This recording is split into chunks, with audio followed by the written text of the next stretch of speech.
Iran ने एक बार फिर से डोनाल्ड ट्रंप की रातों की नींदें उड़ा दी हैं। ईरान ने पूरी दुनिया को चौंका देने वाला मंजर दिखा दिया है। ईरान का ईगल 44 एयर बेस, रहस्यमय एयर बेस जो इतने टाइम से पूरी दुनिया से छुपा हुआ था, पर्दे में था। अमेरिका को इतने टाइम तक लग रहा था कि उसने ईरान के सारे बड़े एयर बेसिस को ख़त्म कर दिया है। ईरान के पास कोई फाइटर प्लेन नहीं है, कोई जेट्स नहीं है, और जो भी मिसाइल सेंटर्स है उसको भी वो तबाह कर चुका है। लेकिन अमेरिका की ये गलत फहमी, अमेरिका के आंखों के ऊपर जो ये पर्दा था, और अमेरिका और इजराइल को जो ये घमंड था कि वो इस दुनिया की सुपर पावर है, उसको ईरान ने चकनाचूर कर दिया है। मतलब जो ख्वाब वो पूरी दुनिया को दिखा रहे थे कि यहाँ पे सिर्फ एक ही सुपर पावर है, वो हम हैं, उसको ईरान ने इतनी बुरी तरीके से तोड़ दिया है अपने ईगल 44 एयर बेस को दिखा के।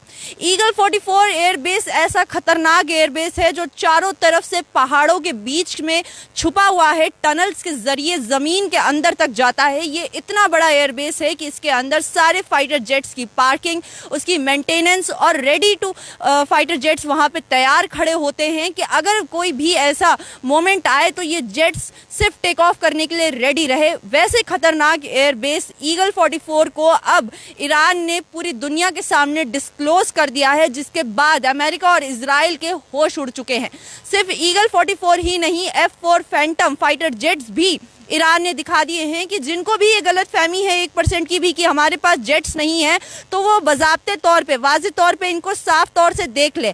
स्टेट टीवी, ईरान की स्टेट टीवी ने ये सारी फुटेज दिखाई है अपने माध्यम से, उनके माध्यम से हम तक की खबर हम सब ने देखी है कि किस तरीके से वो खतरनाक फाइटर जेट्स और वो रहस्यमय एयर बेस है, और वो कितने दिमाग से और कितने सालों की मेहनत से बनी हुई चीज़ है। यहाँ से ये देखा जाता है कि ईरान को बहुत पहले से ही अंदाज़ा था कि अमेरिका और इजराइल किस तरीके के मुल्क हैं और वो आने वाले वक्त में क्या कर सकते हैं। और ये यहाँ पे ये भी कहा जा रहा है कि बहुत सारे जो वॉर हुए और जो भी अमेरिका और इजराइल बाकी देशों के साथ करते थे, तो ईरान उनकी स्ट्रैटेजी को नोट करता रहता था, उनकी हरकतों को देखता रहता था कि वो अपनी आर्मी को, अपनी डिफेंस को कैसे यूज़ करते हैं, और उन सबको मद्देनज़र में रखते हुए इतनी सालों की मेहनत ईरान ने की है अपनी आर्मी पे, अपने डिफेंस में, कि कल को उसकी कंट्री पे अगर ऐसे कोई हालात आते हैं तो वो किस तरीके से उनको डिफेंड करेगा, वो उसको किस तरीके से उनका पलटवार करेगा। और साफ तौर पे अब ये देख सकते हैं, आप सभी लोग देख सकते हैं कि किस तरीके से ईरान ने एक एक करके अमेरिका और इजराइल को खोखला किया है। पहले उसने चाइना से अपने लिए खिलौने वाले फाइटर जेट्स और हेलीकॉप्टर्स मंगवाए, जिसके बाद अमेरिका ने अपनी करोड़ों की, लाखों की मिसाइलों को, ड्रोन्स को उनके ऊपर बर्बाद किया। फिर ईरान ने पेंटिंग्स के जरिए शेडोज बनाई, उसके बाद भी अमेरिका और इजराइल बेवकूफ़ बने और उन लोगों ने उसके ऊपर भी अपनी सैकड़ों कमाई किए हुए मिसाइलों को, जेट्स को बर्बाद किया। तो यहाँ से देख सकते हैं जो देश अपने आप को सुपर पावर कहता था, वो असल मायने में एक नंबर के बेवकूफ़ कंट्री निकली। और ख़ास के अगर हम बात करें डोनाल्ड ट्रंप की, जो उस कंट्री को अभी इस वक्त रूल कर रहे हैं, उनका यहाँ से देख सकते हैं कि जहनी तौर पर वो कितने ज़्यादा कमज़ोर निकले, क्योंकि ईरान उनको अपने झांसे में फंसाता गया और वो उसमें फंसते गए। $40 बिलियन अमेरिका के डोनाल्ड ट्रंप ने इस वॉर के ऊपर खर्च कर दिए। उन्होंने अपने से ही कबूल किया कि मेरे पास पैसे नहीं है तुम्हारी मेडिकल फैसिलिटीज़ के लिए, मैं मेडिकल इलाजों के लिए पैसे नहीं दे सकता।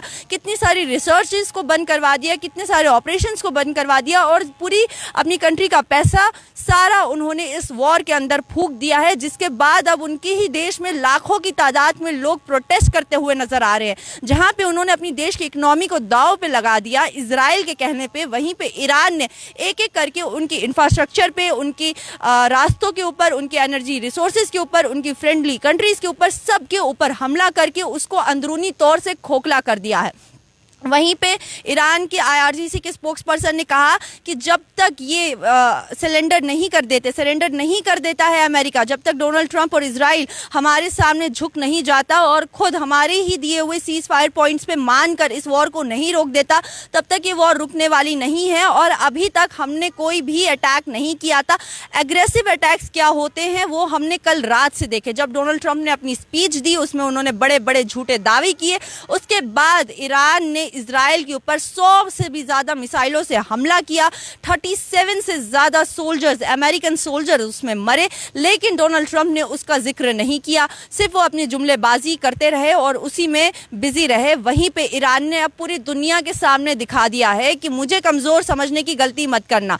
ईरान ने अपनी मिसाइल सिटीज़ तक दिखा दी हैं और ये इतनी ज़्यादा पावरफुल है, इनमें इतनी ज़्यादा तादाद में मिसाइल्स है, इक्विपमेंट्स हैं और ये इतनी ज़्यादा मजबूती से बनी हुई है और अंडरग्राउंड बनी हुई है कि कल को अगर इनके ऊपर अटैक्स होते भी हैं, अगर इनके ऊपर एयर स्ट्राइक्स होती भी हैं, तो इनको कोई भी फ़र्क नहीं पड़ेगा। और फिर जब ये जवाबी कार्रवाई करेंगे तो अमेरिका और इजराइल उसको झेल नहीं पाएगा। पिछले दिनों भी हमने देखा, ये जो अब दूसरे महीने में ये जंग चली गई है, कि लगातार ईरान ने किस तरीके से अमेरिका के जितने भी ड्रोन सिस्टम थे उनको चोट पहुंचाई, मिसाइल्स को बर्बाद करवाया, उनके फाइटर जेट्स को बर्बाद करवाया, उनका एयर डिफेंस सिस्टम बर्बाद करवाया। तो हर तरीके से अब वो बर्बादी के कगार पे आ गए हैं। और अब ये भी खबर आ रही है कि ये ग्राउंड आर्मी का, लैंड आर्मी का यूज़ करके इस वॉर को लड़ेंगे, जिसमें ये खबर भी आ रही है कि जो अमेरिकन सोल्जर्स हैं वो इस वॉर में शामिल नहीं होना चाहते, वो इस वॉर का हिस्सा नहीं बनना चाहते, क्योंकि सबको अच्छे से मालूम है कि ईरान कितना पावरफुल है, ईरान के अंदर कितनी ताकत है और कितना उसके अंदर हौसला है कि वो मैदान छोड़ के तो भागने वालों में से नहीं है।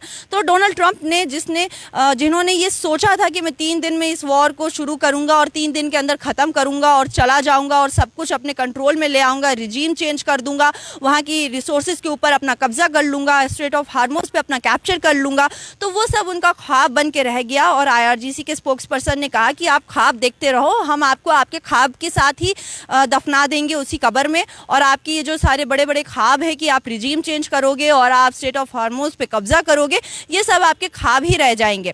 तो एक बड़ी धमकी भी देता जाता है ईरान, उसके साथ वो जो बोलता है तो वो करके भी दिखाता है। जैसे कि उसने कहा था कि वो सारे जितनी भी बड़ी 18 कंपनीज है उनके ऊपर हमला करेगा, तो कल रात उसने अमेजॉन की वेब सर्विस के ऊपर हमला किया। उसके अलावा भी 2 जगह डाटा सेंटर्स के ऊपर हमला UAE के अंदर किया।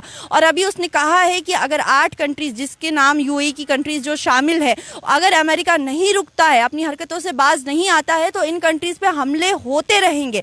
यानी अमेरिका जो ईरान के साथ कर रहा है वो एक अलग चीज़ है, लेकिन उसकी सज़ा ईरान अब UAE की कंट्रीज को दे रहा है, क्योंकि एक वक्त में ये सब अमेरिका के दोस्त थे, कंधे से कंधे मिला के चल रहे थे। तो डोनाल्ड ट्रंप अब इस जंग में इस तरह से फंस चुके हैं कि वो इस जंग से अगर निकलना चाहेंगे भी तो वो निकल नहीं पाएंगे।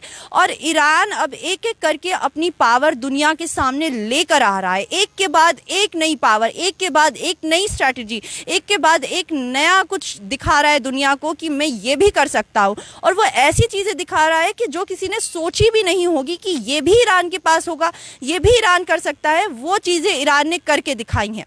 तो फिलहाल अभी ईरान, इजराइल और अमेरिका की युद्ध से ये एक बड़ी अहम अपडेट थी। ईगल 44 एयरबेस और F4 फैंटम एयर जेट्स जो ईरान के पास इस वक्त है, और ईरान ने अब पूरी दुनिया को उसकी झलक दिखा दी है। और इसके बाद अब अमेरिका और इजराइल की रातों की नींदें उड़ चुकी हैं। फिलहाल के लिए हमें दीजिए इजाज़त। बाकी देश और दुनिया की तमाम खबर देखने के लिए बने रहिए न्यूज़ इनसाइडर 24/7 के साथ।